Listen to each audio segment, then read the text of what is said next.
என்ன வேணும் உனக்கு? உத்தரன் கோபமாக கேட்க, நாம் இன்னும் பேசி முடிக்கல. அதுக்கு முன்னாடி நீங்கள் இருந்து வெளியே போகிறது நல்லா இல்லை, ஸ்ரீதர் நிதானமாக கூறினான். முதல்ல என் வழியிலிருந்து தள்ளி போ. உண்மையில் உத்தரன் ரொம்பவே மோசமான மனநிலையில் இருந்தான். அவனுடைய காலேஜ் டாப் 10 ஆர்கனைசேஷனில் உள்ள 10 காலேஜ்களில் பலவீனமானதாக இல்லை என்றாலும் டெவில் கேங் அட்டாக் செய்யும் போது அவர்களால் ரொம்ப நேரம் தாக்கு பிடிக்க முடியாது. அவன் உடனடியாக அங்கே போயாக வேண்டும். நீங்கள் இப்போவே என்னோட கேள்விக்கு பதில் சொல்லி ஆகணும். என்னால் உங்களை தோக்கடிக்க முடியாமல் போகலாம், ஆனால் உங்களோட டைமை வேஸ்ட் பண்ண முடியும். நீங்கள் இல்லாமல் உங்களோட காலேஜ் எவ்வளோ நேரம் தாங்கும்னு சொல்ல முடியாது. அவன் மனதில் நினைத்த விஷயத்தையே ஸ்ரீதரும் நினைவுபடுத்தினான். மறைமுகமாக அவன் சொன்னதை எல்லோரும் புரிந்து கொண்டனர். அவர்களுடைய இக்கட்டான சூழ்நிலையை ஸ்ரீதர் சரியாக பயன்படுத்தி கொள்கிறான் என்பதை உணர்ந்த அவர்கள் ஒருவரை ஒருவர் பார்த்து கொண்டனர். இப்போது அவனுடைய காலேஜை தாக்கும் அவர்கள் அடுத்ததாக டாப் 10 ஆர்கனைசேஷனில் இருக்கும் மற்ற காலேஜ்களையும் அட்டாக் செய்யலாம். அவர்கள் எல்லோரும் ஒற்றுமையுடன் இணைந்து செயல்பட்டால்தான் டெவில் கேங்கிற்கு எதிராக போராட முடியும். அவர்கள் எல்லோரும் ஒருவரை ஒருவர் நம்பித்தான் வாழ்ந்து வந்தார்கள். இப்போது உத்தரனுடைய காலேஜ் தாக்கப்படும் போது டாப் 10 ஆர்கனைசேஷனைச் சேர்ந்த மற்ற காலேஜ்களுக்கு தகவல் தெரிவித்து அவர்கள் உதவியை வாங்க வேண்டியிருந்தது. அவர்களை பொறுத்தவரை இப்போது நேரம் ரொம்பவே விலை மதிப்பற்றது. ஒரு நொடி கூட வீணாக்க முடியாது. ரேடியன்ஸுக்கு இந்த விளையாட்டை எப்படி விளையாடுறதுன்னு நல்லாவே தெரிஞ்சிருக்கு என சொன்னபடி உத்தரன் பல்லை கடித்தான். அவன் காதருகே குனிந்த முகில், இந்த நேரத்தில் நாம் இவங்க கூட சண்டை போட்டு டைம் வேஸ்ட் பண்ண முடியாது. நிஜமாவே நீ தான் அந்த திலகாவை கடத்திட்டு வந்து வச்சிருந்தேனா அவங்க எங்கே இருக்காங்கன்னு சொல்லிடு என அறிவுறுத்தினான். ஒரு நிமிடம் அமைதியாக உதட்டை கடித்த உத்தரன், அவங்க இந்த பில்டிங்கோட அண்டர் கிரவுண்டில் இருக்காங்க, போய் காப்பாற்றிக்கோ என்று மட்டும் சொல்லிவிட்டு அங்கிருந்து வெளியேறினார். இந்த நேரத்தில் ஹரிஷிடமிருந்து பவர்ஃபுல் டேப்லெட்டை பெறுவதை விட தங்கள் உயிரை காப்பாற்றுவது அவர்களுக்கு முக்கியமானதாக இருந்தது. ஸ்ரீதரை கடுமையாக முறைத்துவிட்டு முகிலுடன் சேர்ந்து அங்கிருந்து வெளியேறினான். உண்மையில் திலகாவை மீண்டும் கடத்த வேண்டும் என்ற எண்ணமெல்லாம் அவனுக்கு இல்லை. அன்றைக்கு ஹரிஷின் பெற்றோர் கிடைக்காத கோபத்தில் திரும்பி வந்த அவனுடைய கண்களில் எதேச்சையாக திலகா பட இருந்த கடுப்பில் முகிலுக்கு கூட சொல்லாமல் அவளை மீண்டும் கடத்தியிருந்தான். நேரம் வரும்போது திலகாவை பயன்படுத்தி ஹரிஷை பிளாக்மெயில் செய்ய நினைத்திருந்தான். அதற்குள் எல்லாம் தலைகீழாக மாறிவிட்டது. அவர்கள் எல்லோரும் வெளியேறிய பிறகுதான் ஸ்ரீதர் நிம்மதியாக பெருமூச்சு விட்டார். என்னதான் அவன் வெளியில் தைரியமாக காட்டிக்கொண்டாலும் தன் எதிரில் இருப்பது டாப் 10 ஆர்கனைசேஷனின் தலைவர்கள் என்பதால் அவனுக்குள் லேசான பதட்டம் இருக்கத்தான் செய்தது. நல்ல வேளை சண்டை தொடங்கவே இல்லை என அவன் தனக்குள்ளே சொல்லிக்கொண்டான். சென்ட்ரல் ஹீலிங் அகாடமி மீது டெவில் கேங் தாக்குதல் நடத்திய செய்தி ரொம்ப வேகமாக பரவியது. இதை அறிந்ததும் முக்கிய அமைப்புகளைச் சேர்ந்த அனைவரும் கலக்கமடைந்தனர். ஹீலிங் ஆர்ட்ஸ் காலேஜில் இருந்த ஆஃபீஸ் ரூமில் நாதனும் சத்யனும் ரொம்ப கவலையில் இருந்தனர். இத்தனை வருஷமாக டெவில் கேங் எதுலேயும் தலையிடாமல் தலைமறைவாக இருந்தாங்க. இப்போ எதுக்கு திடீர்னு ஹீலிங் அகாடமி மேலே அட்டாக் பண்ணியிருக்காங்க? நாதன் எவ்வளவு யோசித்தும் அவரால் பதில் கண்டுபிடிக்க முடியவில்லை. சத்யனும் அதை பற்றித்தான் யோசித்து கொண்டிருந்தான். எனக்கு ஒன்று தோணுது, ஆனால் அது சரியாக இருக்குமான்னு இல்லையான்னு தெரியல.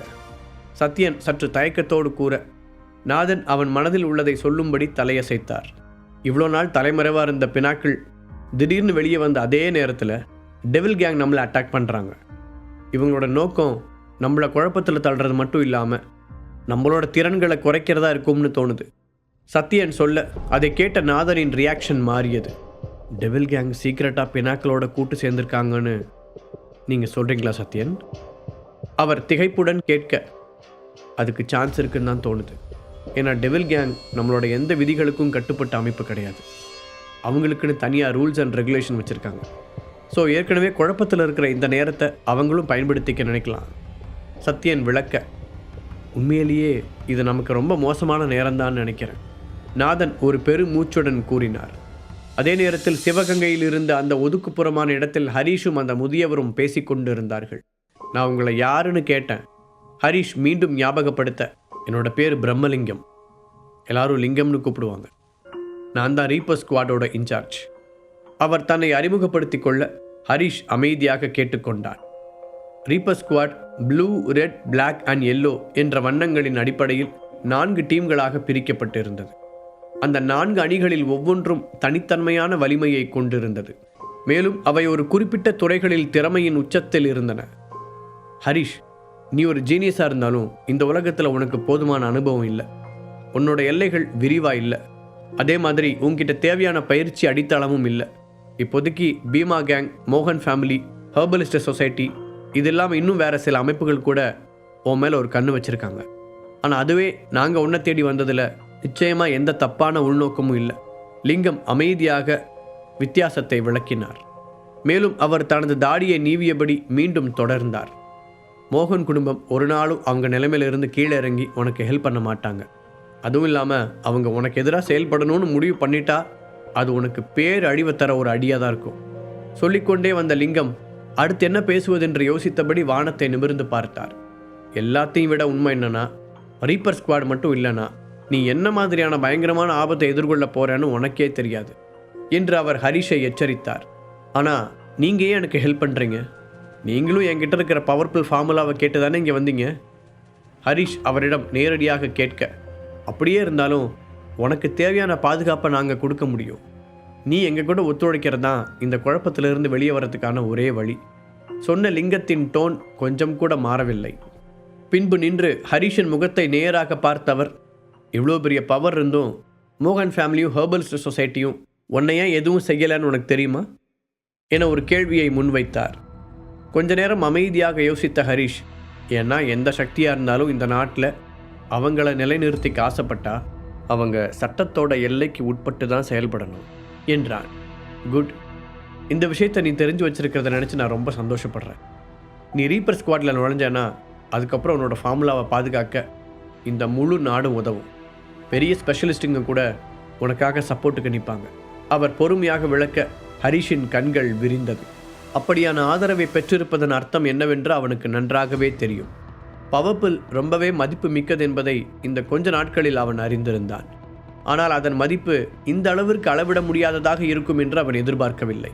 கொஞ்ச நேரம் 2 பேருமே எதுவும் பேசவில்லை. அங்கே மரங்கள் அசையும் சத்தமும் பறவைகளின் சத்தமும் மட்டும் கேட்டது. அவர்கள் இருவரும் ரோட்டில் நடந்து செல்வதை பார்க்கும்போது ஒரு தாத்தாவும் பேரனும் பேசிக்கொண்டே நடந்து செல்வதைப் போல தோன்றியது. சரி, நீங்கள் சொல்கிற மாதிரி ரீப்பர் ஸ்குவாடில் சேர்ந்து டேப்லெட் ஃபார்முலாவை கொடுக்கறதுனால எனக்கு என்ன கிடைக்கும்? ஹரிஷ் கடைசியாக தன் மௌனத்தை கலைத்து நிதானமாக கேட்டான். எதுவும் இங்கே ஈஸியாக கிடைச்சிடாது. இதுக்கு பின்னாடி நான் ரொம்பவே ஹார்ட் ஒர்க் பண்ணியிருக்கேன். இப்போ அதுக்கான பலன் எனக்கு கிடைக்கணும். ஹரிஷ் உறுதியான குரலில் சொல்ல லிங்கம் சம்மதமாக தலையசைத்தார். நீ ரொம்பவே யதார்த்தமாக இருக்க ஹரிஷ். இது உண்மையிலேயே நல்ல விஷயந்தான். ஒன்றுமே இல்லாமல் இருக்கிறத விட ஒரு நல்ல லட்சியத்தோடு இருக்கிறது பெட்டர்னு நான் சொல்லுவேன். சரி, நான் உனக்கு ஒரு அதிகாரப்பூர்வமான ஒரு பதவியையும் பட்டத்தையும் கொடுத்தா உனக்கு ஓகேவா? வேணா நீ இந்த ரீப்பர் ஸ்குவாடில் 2nd லெவல் கமாண்டராரு என்றவர். இது ஒரு பதவி மட்டும்தான். எந்த ஒரு ஸ்ட்ராங்கான பவரும் இந்த பதவிக்கு இப்போதைக்கு கிடையாது என்றும் கூறினார்.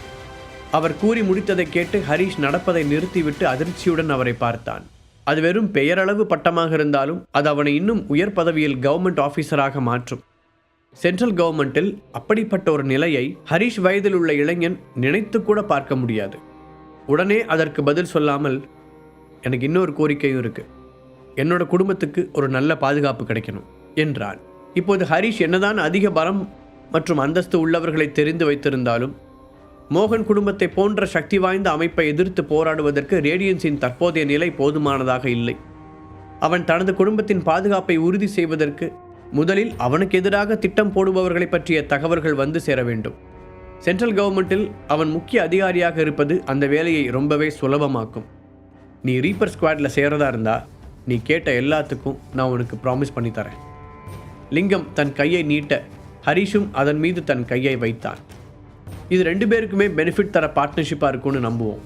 அவர் கூற, கவர்மெண்ட் என்னை ஏமாத்தாதுன்னு நானும் நம்புகிறேன் என்றான் ஹரிஷ். இருவரும் உற்சாகமாக கைகுலுக்கி கொண்டார்கள். அந்த ஹாஸ்பிட்டலில் ஷோபாவும் கிருபாவும் அவர்களுடைய அம்மா இருந்த ரூமுக்கு வெளியில் உட்கார்ந்திருந்தார்கள். மணிவேல் தன்னுடைய மனைவி நல்லபடியாக ஓய்வெடுக்க வேண்டும் என நினைத்து மருத்துவமனையின் முழு தளத்தையும் வாடகைக்கு எடுத்திருந்தார். அதனால் இப்போது அந்த வராண்டாவில் கிடந்த ஸ்டீல் சேரில் ஷோபாவும் கிருபாவும் மட்டுமே உட்கார்ந்திருந்தனர். அம்மா நல்லா தானே இருக்காங்கக்கா? அழுது கொண்டே கேட்க, கவலைப்படாத கிருபா, டாக்டர் கண்டிப்பாக அவங்கள சரி பண்ணிடுவார். ஷோபா தன் தங்கையின் தலையை தடவியபடி ஆறுதல் கூறினாள்.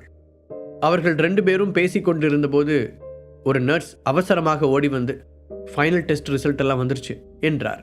நீங்கள் என்ன சொன்னீங்க? கேட்டபடி ஷோபா சேரிலிருந்து வேகமாக எழுந்தாள். உங்கள் அம்மா உடம்புல இருக்கிற விஷம் ரொம்பவே ஹைப்ரிட்டான பாய்சன். அது ரொம்ப வேகமாக பரவிட்டுருக்கு.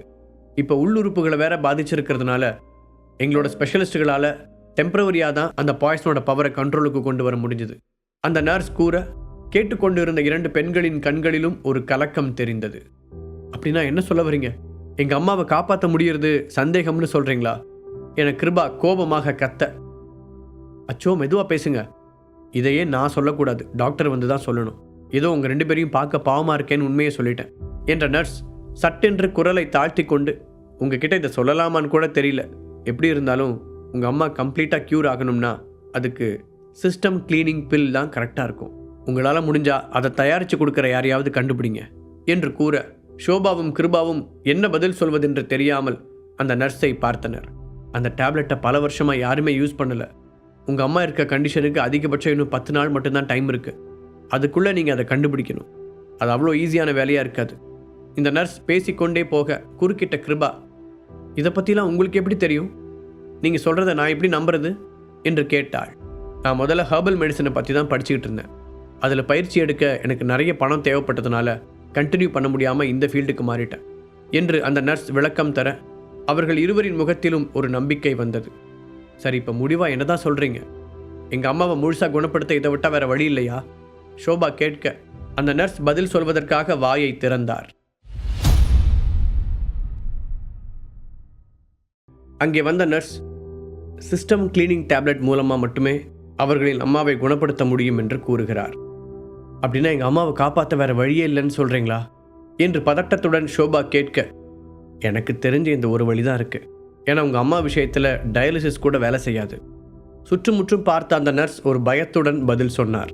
சிவகங்கையில் மணிவேலின் குடும்பம் ரொம்பவே பிரபலமானது என்பதுடன் அவர் ஏழை மக்களுக்கு நிறைய உதவிகளும் செய்திருந்தார்.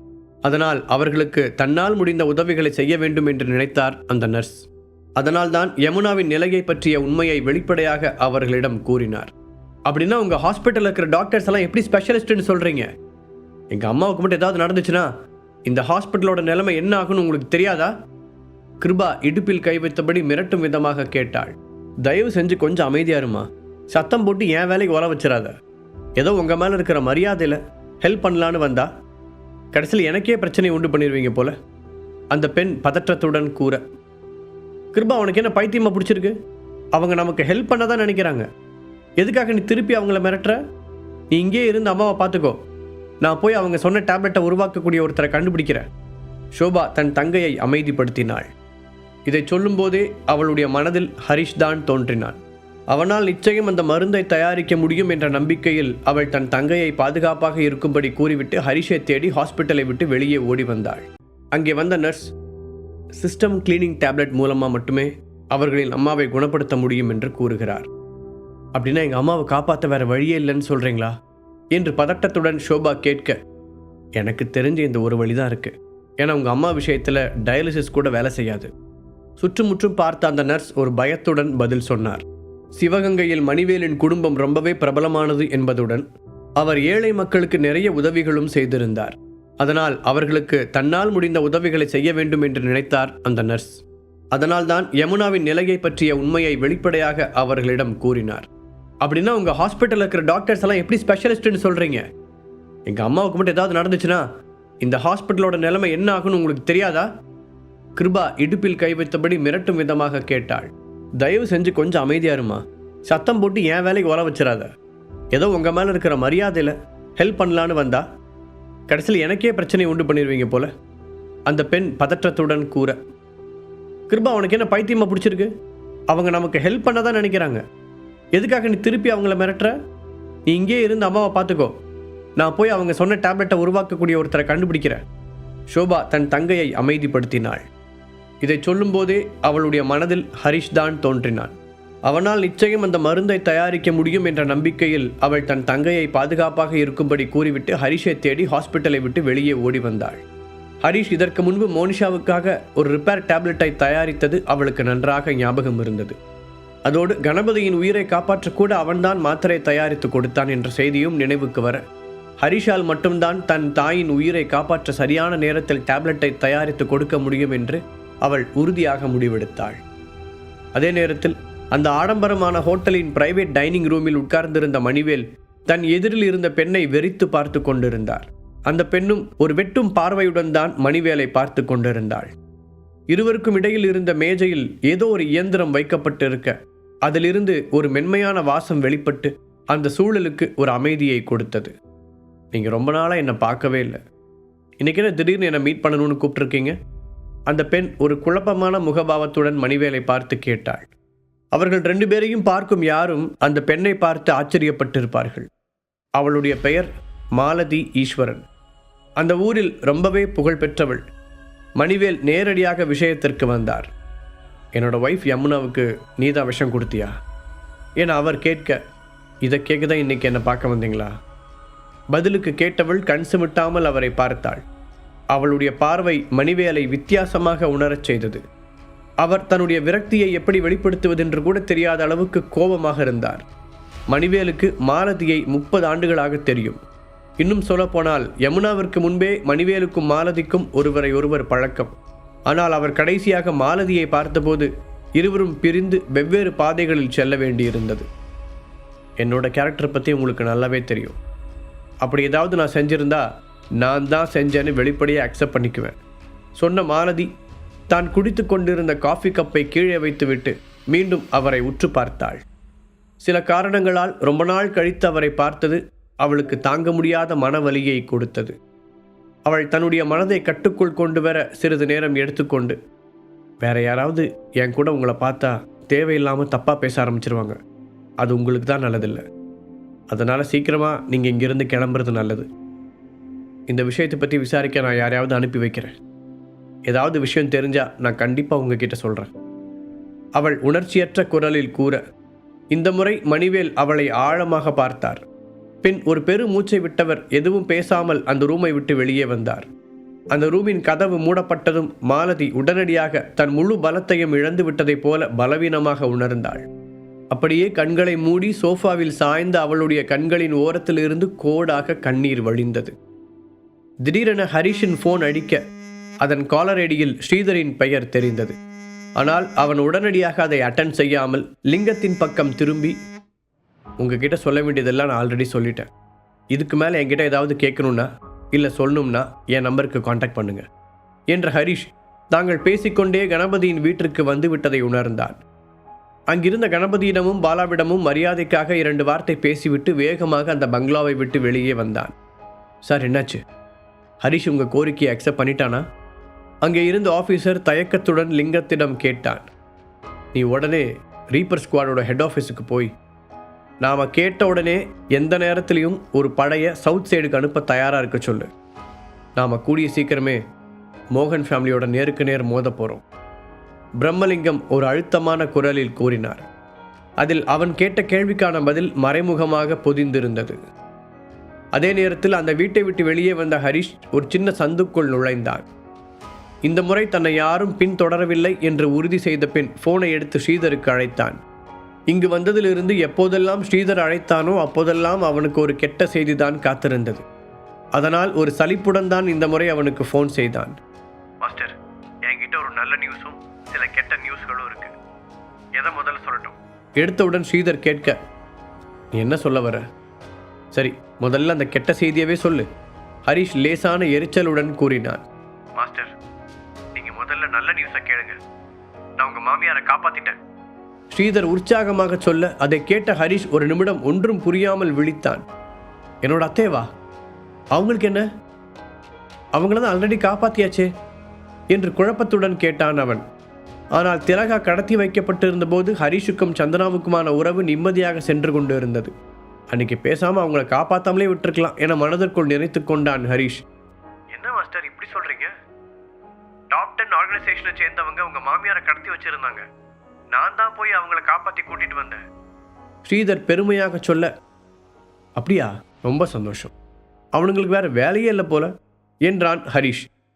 நல்ல நியூஸே இந்த லட்சணத்தில் இருக்கு, அப்போ கெட்ட நியூஸ் எவ்வளோ மோசமாக இருக்கும் என மனதிற்குள் நினைத்தவன், சரி அந்த கெட்ட நியூஸ் என்னன்னு சொல்லு என்று கேட்டான். ஹீலிங் அகாடமி மேலே டெவில் கேங் ஒரு பெரிய அட்டாக்கை நடத்தி இருக்கிறதா கேள்விப்பட்டேன். டாப் 10 ஆர்கனைசேஷனை சேர்ந்த எல்லாருமே ரொம்ப பெரிய ஆபத்தில் இருக்காங்க. ஸ்ரீதர் சீரியஸான டோனில் இந்த விஷயத்தை கூற ஹரிஷ் நெற்றியில் அடித்து கொண்டான். உண்மையில் இது அவனுக்கு மோசமான செய்தியெல்லாம் இல்லை. சென்ட்ரல் ஹீலிங் அகாடமிக்கும் அவனுக்கும் எந்த தொடர்பும் இல்லை. ஆனால் டெவில் கேங்கை பொறுத்தவரை அவன் இன்னும் தூதுவனாக பணியில் இருந்தான். நெக்ஸ்ட் டைம் நீ என்கிட்ட ஏதாவது சொல்லணும்னா அதை நேரடியாகவே சொல்லு. அதை விட்டுட்டு இப்படி நல்ல செய்தி கெட்ட செய்தின்னு ஒத்தையாரட்டையாக விளையாடிட்டு இருக்காது. என்னை பொறுத்த வரைக்கும் நீ சொன்ன ரெண்டுமே கெட்ட செய்தி தான், கடுப்புடன் சொன்னான் ஹரிஷ்.